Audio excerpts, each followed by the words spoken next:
এই তাবলিক মহিলাকে তাবলিক এটা হইলো একটা বেহায়াপনা, বুঝছেন? এর মতো বেহায়াপনার জগতে হইতে পারে না।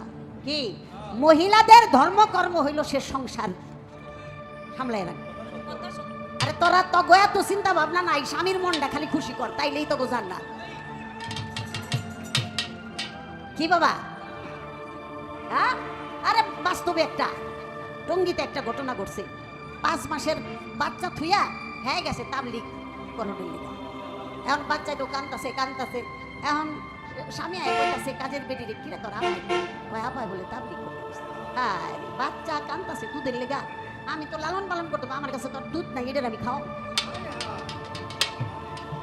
যাই হোক, এখন উনি আসছে বোরকা মুরা দিয়ে আপাইয়া উপায় আইছে। স্বামী হইল গিয়া ভদ্রলোক, কি গো তুমি যে গেলা, তুমি তোমার ঘরের ছোট্ট একটা বাচ্চাটা দুধের জন্য পিপাসায় কেমন জিব্বা শুকায় গেছে, এটা তো তোলা দুধ খায় না, একমাত্র তোমার দুধই তো খায়। তুমি এই বাচ্চাটা কান্দাইয়া তুমি কই গেছো? বেশি কথা কইও না, তুমি তো জাহান্নামে গেছো, আমার একটু জান্নাতের খবর লইতে দিবা না? ওর মতো জাহান্নামী আর দুনিয়ায় আসেনি। স্বামীর সামনে যখন স্বামীকে যেজন জাহান্নামী বলে, স্বামীর সামনে যেজন বড় বড় কথা কয়, সেই নারীর জন্য কোনোদিন জান্নাতের দুয়ার খোলা থাকে না।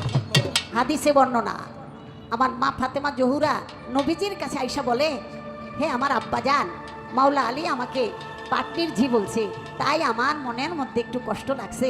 3 দিন হয় মাওলা আলীর সাথে আমি কথা বলি না, আপনাকে জামাই আমারে ব্যথা দিচ্ছে। আমার দয়াল নবী বলেছেন, মা গো তুমি নবীর নন্দিনী হইয়া তোমার মধ্যে এই গোমান, এটা ঠিক না মা।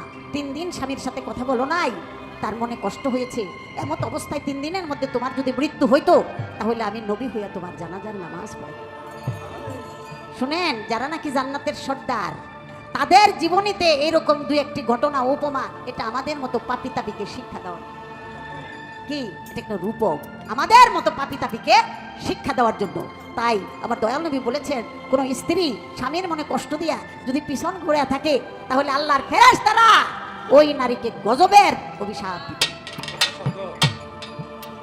গুরুর সামনে ভক্ত যেমন উঁচা গলায় কথা বলা যায় না, স্বামীর সামনে ঠিক তার স্ত্রীর উঁচা গলায় কথা বলা যায় না। যে স্ত্রী প্রতিদিন ঘুম থেকে উঠে স্বামীর পায়ে একটা ভক্তি চুম্বন করবে, আবার যখন বিছানায় যাবে তখন একটা ভক্তি চুম্বন করবে, তার সেই সংসারটা জান্নাতের বাগিচা হয়ে যাবে।